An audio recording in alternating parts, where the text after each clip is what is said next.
ये जो बबुआ जी आप देख रहे हैं ना, अब इनको भारत की भाषा से भी समस्या होने लगी है। इंडिया G20 समिट को होस्ट कर रहा है और G20 की जो थीम है वो संस्कृत में है। अब संस्कृत इनके लिए एक चिंताजनक बात बन गई है। आइए जानते हैं इस मुद्दे को बिल्कुल शुरुआत से।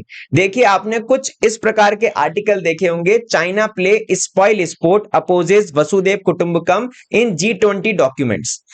तो अब इस बार भारत ने क्या किया है कि G20 समिट को इंडिया होस्ट कर रहा है, राइट। तो इंडिया ने क्या किया है कि इसकी थीम को संस्कृत में रखा है वसुदेव कुटुंबकम, यानी one earth one family one future, यानी पूरी दुनिया को हम एक तरीके से अपना परिवार मानते हैं और सभी का हमारा एक समान भविष्य है, राइट। अब देखिए, हम तो बहुत अच्छा है, सबको दुनिया को क्या नाम है, अपना परिवार मान रहे हैं, राइट, सबके साथ अपना भविष्य देख रहे हैं। अब इसको, इस बात से चाइना को क्या समस्या हो सकती है? चाइना को समस्या ये है कि जो थीम है ना, ये संस्कृत में है, ये संस्कृत में नहीं होनी चाहिए। चाइना का कहना ऐसा है, क्योंकि जो यूनाइटेड नेशन है, इसकी सारे डॉक्यूमेंट जो पब्लिश होते हैं उसमें संस्कृत भाषा है ही नहीं, राइट। जो यूनाइटेड नेशन की भाषाएं हैं उसमें संस्कृत इंक्लूड है ही नहीं, तो आप क्यों संस्कृत में G20 समिट की थीम रख रहे हैं, राइट। ये सबसे बड़ा कारण है परेशान होने का चाइना का।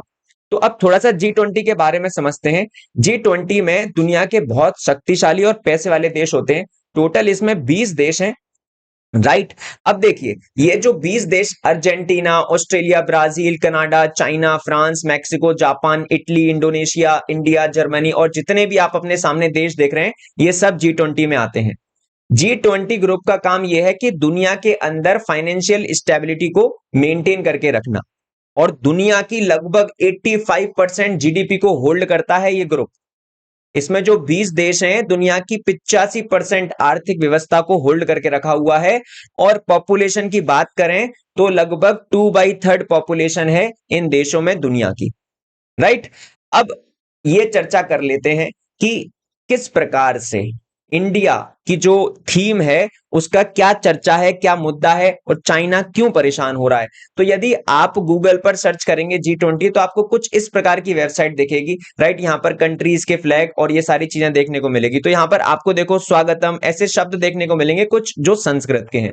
यही प्रॉब्लम है चाइना की कि भैया आप संस्कृत को प्रमोट क्यों कर रहे हैं, जबकि यूएन की भाषा संस्कृत है ही नहीं।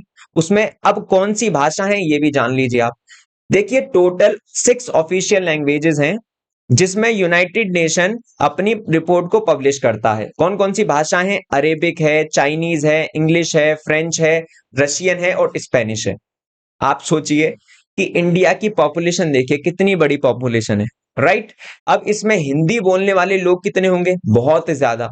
तो ऑब्वियसली बात है, चलिए संस्कृत तो कम लोग बोलते हैं बट हिंदी तो भारत में बहुत बोलते हैं ना, तो हिंदी तो कम से कम इसमें आनी चाहिए। तो ऐसे हमारे जो फॉरेन मिनिस्टर हैं, यहाँ पर जो आप ये देख पा रहे हैं, एस जयशंकर जी, इन्होंने आवाज उठाई है यूनाइटेड नेशन में कि हिंदी को ऑफिशियल लैंग्वेज में इंक्लूड करना चाहिए, राइट। और जिससे कि ऑफिशियल लैंग्वेज हिंदी भी बन सके यूनाइटेड नेशन की। ये 6 भाषाएं हैं, तो जितने भी ट्रांसलेशन इंटरप्रिटेशन होते हैं वो सब इन्हीं भाषाओं में होती हैं यूएन के अंदर। तो चाइना कह रहा है कि इसमें संस्कृत नहीं है, आप क्यों थीम में संस्कृत डाल रहे हैं, राइट। अब कारण क्या है, चाइना इतना बिलबिला क्यों रहा है, परेशान क्यों हो रहा है, आपको बताता हूं। देखिए, अभी इंडिया ने क्या किया है कि रेस्ट्रिक्ट कर दिए है ट्रेड, जो कि चाइना से कंप्यूटर्स और लैपटॉप्स आते थे ना, अब वो 1 नवंबर 2023 से नहीं आएंगे, राइट। इंपोर्ट पर एक तरीके से रेस्ट्रिक्शंस लगा दी हैं। अब इससे क्या होगा कि चाइना को बहुत हजारों करोड़ रुपए का नुकसान होने वाला है, इसलिए बहुत ज्यादा बेचारा परेशान है। दूसरा कारण यह भी है कि देखिए, इंडिया ने अभी कश्मीर में G20 की समिट होल्ड करके दिखाया, और हमने अरुणाचल प्रदेश में भी समिट होल्ड करके दिखाई। और आप जानते होंगे कि कश्मीर और ये अरुणाचल प्रदेश दोनों ऐसी जगह हैं जहां पर हमारा चाइना से विवाद चलता है, लैंड बॉर्डर डिस्प्यूट्स हैं। तो ये चाहते थे कि कश्मीर में आप मत दिखाइए, अरुणाचल प्रदेश में ना दिखाएं, है ना। तो भारत ने ये भी करके दिखा दिया कि कश्मीर में हमने समिट होल्ड कराया, और ये प्रूव करा दिया कि कश्मीर बहुत भारत का एक ऐसा अभिन्न हिस्सा है और बहुत शांत प्रिय जगह है जहां पर सब चीजें अभी नॉर्मल चल रही हैं, कोई ऐसा प्रॉब्लमेटिक बात नहीं है, राइट। और देखिए, अब तो ज्यादातर दुनिया के देश है ना चाइना की टांग पकड़कर खींच रहे हैं। अमेरिका ने भी अभी शुरुआत कर दी है, धीरे धीरे कर कर सारे देश ना बिल्कुल इन बबुआ जी की शक्ल को बिगाड़ देंगे। अब चाइना के अगेंस्ट यूएस का क्या कदम है कि बाइडेन ने रेस्ट्रिक्ट कर दिया है यूएस इन्वेस्टमेंट चाइना के अंदर। यानी यूएस का जो इन्वेस्टमेंट होता था चाइना के अंदर सेमीकंडक्टर्स में, टेक्नोलॉजी में और अलग अलग आईटी सेक्टर में, वो अब इन्वेस्टमेंट यूएस के लोग चाइना में नहीं करेंगे। कारण क्या है कि चाइना एक तरीके से दुनिया की सप्लाई चेन को मेंटेन करने का काम करता है, तो ज्यादातर दुनिया चाइना के ऊपर निर्भर करती है। तो बाइडेन जी चाहते हैं, यूएस के प्रेसिडेंट, कि ये जो दुनिया के अंदर सप्लाई चेन को एक तरीके से चाइना मेंटेन कर रहा है ना, ये निर्भरता, ये डिपेंडेंट हमको कम करनी है, राइट। इसीलिए यूएस का ये कदम है। आशा करता हूं ये सारी इंफॉर्मेशन आपको अच्छी लगी होगी और समझ में आई होगी। और यदि रियली आपको अच्छी लगी है तो जरूर चैनल को सब्सक्राइब करिएगा, राइट। वीडियो को ज्यादा से ज्यादा लोगों तक शेयर करिएगा, लाइक करिएगा। Thank you for watching this video.